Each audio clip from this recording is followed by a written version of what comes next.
बिस्मिल्लाहिर्रहमानिर्रहीम। स्टूडेंट्स, मैं आपका टीचर काशिफ रज़ा। आज के इस लेक्चर में हम न्यूक्लियर केमिस्ट्री के बारे में पढ़ेंगे, उसकी कुछ बेसिक्स के बारे में पढ़ेंगे कि न्यूक्लियर केमिस्ट्री जो है वो क्या होती है।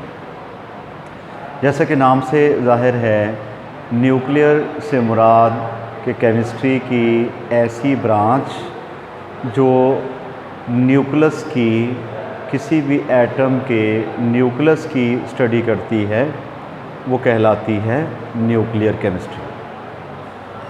ठीक है, तो इसकी डेफिनेशन ज़रा हम ऐसे देखेंगे कि it is the branch of chemistry which deals with the study of structure of a nucleus, जो न्यूक्लियस के स्ट्रक्चर की स्टडी करती है और उस स्ट्रक्चर के न्यूक्लियस की स्टेबिलिटी के ऊपर अफेक्ट की स्टडी करती है।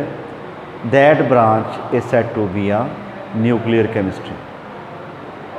के न्यूक्लियस की स्टेबिलिटी और उसके बाद ही न्यूक्लियस में होने वाले रिएक्शंस, जिसमें न्यूक्लियर फिशन रिएक्शन भी हैं, न्यूक्लियर फ्यूज़न रिएक्शंस भी हैं, और उसके नतीजे में जो हीट एवॉल्व होती है उसको यूज़फुल पर्पस के लिए यूज़ करने के लिए कैसे किया जा सकता है, ये सारे रिएक्शंस आ जाएंगे किसमें, न्यूक्लियर केमिस्ट्री में। तो न्यूक्लियर केमिस्ट्री हो गई the branch of chemistry which deals with the study of structure of nucleus and influence of it on the nuclear stability. एक होती है रेडियो केमिस्ट्री। ठीक है, रेडियो से मुराद रेडिएशंस, कि it deals with the study of radio active species,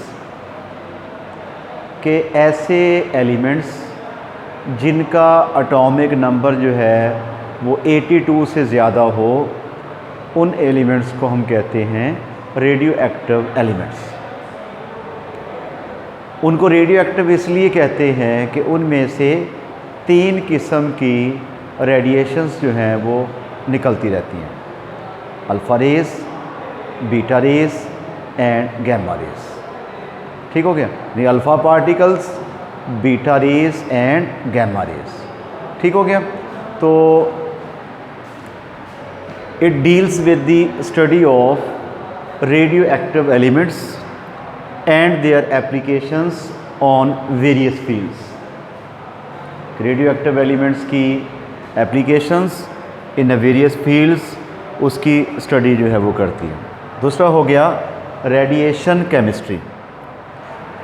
it is no limited to a chemical effects produced by radiations while interacting with the system, के radiations के matter के साथ interaction के affects, उन affects की जो study करती है वो कहलाती है रेडिएशन केमिस्ट्री।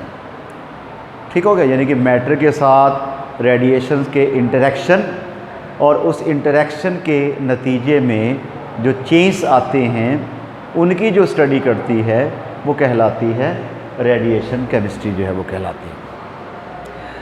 अब आगे रेडियो एक्टिविटी। जैसा कि हमने बात किया कि रेडियो एक्टिव एलिमेंट्स क्या होते हैं, कि ऐसे एलिमेंट्स जिनका एटॉमिक नंबर जो है वो 83 होता है, 82 से ज़्यादा होता है, 82 हो या 82 से ज़्यादा हो, वो 3 किस्म की radiations, alpha particles, beta rays और गैमा रेज़ को अमिट करते हैं, और उनका ये अमिट करने का प्रोसेस जो है वो कहलाता है रेडियो एक्टिविटी। रेडियो एक्टिविटी को हेनरी बेक्वेरेल ने 1895 में डिस्कवर किया था। उसने एक यूरेनियम लिया, यूरेनियम जिसका एटॉमिक नंबर 92 होता है, ये एक रेडियो एक्टिव एलिमेंट है। इसमें से 3 किस्म की रेडिएशंस जो हैं वो निकलती हैं। इसके रास्ते में उसने जो है यहाँ पे लगाई, स्लिट्स लगाई। उस स्लिट्स में से निकलने वाली रेडिएशंस को उसने फेंका किसके ऊपर, फोटोग्राफिक प्लेट के ऊपर। फोटोग्राफिक प्लेट के ऊपर। तो उसने देखा कि फोटोग्राफिक प्लेट के ऊपर जो है कुछ नंबर ऑफ लाइंस जो हैं वो अपीयर हुई। ठीक हो गया। रेडियो एक्टिव एलिमेंट यूरेनियम को उसने फोटोग्राफिक प्लेट में लपेट के जो है वो रख दिया। जब उसने देखा कि उस फोटोग्राफिक प्लेट के ऊपर कुछ स्पॉट्स बने हुए थे, कुछ इमेज बने हुए थे, तो उसने क्या किया कि इन रेस के रास्ते में इलेक्ट्रिक और मैग्नेटिक फील्ड अप्लाई कर दिया। इलेक्ट्रिक फील्ड के दो पोल्स होते हैं, एक पॉजिटिव है और एक क्या है, नेगेटिव पोल होता है। यानी कि उसने यूरेनियम में से निकलने वाली जो रेडिएशंस थी उनके रास्ते में इलेक्ट्रिक फील्ड अप्लाई कर दिया, ये पॉजिटिव और ये नेगेटिव। उसने देखा कि कुछ रेस ऐसी थी जो पॉजिटिव पोल की तरफ जो है वो मुड़ गई, यानी कि रेडियो एक्टिव एलिमेंट में से ये आपके पास क्या आ गया, radio active element. Radio active element में से निकलने वाली कुछ रेडिएशंस जो हैं वो पॉजिटिव टर्मिनल की तरफ मुड़ गई, जिससे ये जाहिर होता है कि उन रेस के ऊपर नेगेटिव चार्ज है। नेगेटिव है तो वो पॉजिटिव टर्मिनल की तरफ मुड़ी। उनको कहा गया बीटा रेस। उन नेगेटिवली चार्ज रेस को कहा गया बीटा रेस। और कुछ रेडिएशंस ऐसी थी जो नेगेटिव टर्मिनल की तरफ जो है वो डेविएट हो गई, उनको कहा गया अल्फा पार्टिकल्स, जिनका मैस जो है वो हीलियम के न्यूक्लियाई के बराबर था।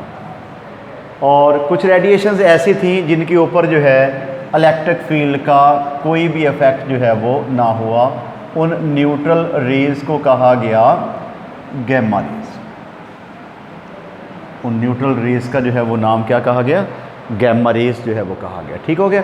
तो इस तरह रेडियो एक्टिविटी क्या होती है कि रेडियो एक्टिव एलिमेंट में से 3 किस्म की रेडिएशंस का अमिट होना, alpha particles, beta rays and gamma rays, इनका जो निकलना है वो कहलाता है क्या, रेडियो एक्टिविटी जो है वो कहलाता है। क्लियर होगी बात। तो इसके नतीजे में जो अल्फ़ा पार्टिकल्स निकलती हैं इनका मैस हीलियम के न्यूक्लियाई के बराबर होता है। इनकी वेलोसिटी जो है वेलोसिटी ऑफ लाइट का 10th पार्ट होती है, 10वां हिस्सा होती है। और इनमें पेंट्रेटिंग पावर जो है वो बहुत कम होती है और आयोनाइजेशन पावर जो है इनमें आयोनाइज कर सकती हैं किसी भी गैस को ये, क्योंकि इनके ऊपर पॉजिटिव चार्ज होता है। तो these are the properties of alpha particles. अगर हम बीटा पार्टिकल्स की बात करें तो इनकी वेलोसिटी जो है वो अल्फ़ा पार्टिकल्स के मुकाबले में ज़्यादा होती है। And beta rays can ionise the gases because beta rays possesses a negative charge and they can knock out the valence electrons of any gas, any molecule which encounter with these radiations। और इनकी velocity जो है वो velocity of light के बराबर ही होती है। Beta race की जो वेलोसिटी है वो वेलोसिटी ऑफ लाइट के बराबर ही होती है। और इनमें पेंट्रेटिंग पावर जो है वो कम होती है। पेंट्रेटिंग पावर इसलिए कम होती है क्योंकि इनके ऊपर नेगेटिव चार्ज होता है। कोई भी पॉजिटिव स्पीशीज़ को अट्रैक्ट कर सकती है तो कोई नेगेटिव इसको रिपेल भी कर सकती है। तीसरी किस्म आ गई गैमा रेस की। गैमा रेस के ऊपर कोई भी चार्ज है नहीं होता और इसके ऊपर ना किसी इलेक्ट्रिक फील्ड का इफेक्ट होता है और ना ही मैग्नेटिक फील्ड का इफेक्ट होता है। इसलिए गैमा रेस की जो पेंट्रेटिंग पावर है वो बहुत ज़्यादा होती है। किसी भी मैटर में से आसानी से ये गुजर जाती हैं क्योंकि ना इसके ऊपर इलेक्ट्रिक फील्ड का इफेक्ट होगा ना इसके ऊपर मैग्नेटिक फील्ड का इफेक्ट होगा। इनकी वेलोसिटी ऑफ लाइट के बराबर होती है। And these rays can not ionise the gases because these rays possesses a no net charge. इनके ऊपर कोई भी नेट चार्ज जो है वो मौजूद नहीं होता, जिस वजह से गैमा रेज जो हैं वो किसी भी गैस को आयोनाइज नहीं कर सकते। आज के हमारे लेक्चर में इतना ही था। नेक्स्ट में अगले टॉपिक के साथ दोबारा हाज़िर होंगे। उस वक़्त तक के लिए अल्लाह हाफ़िज़।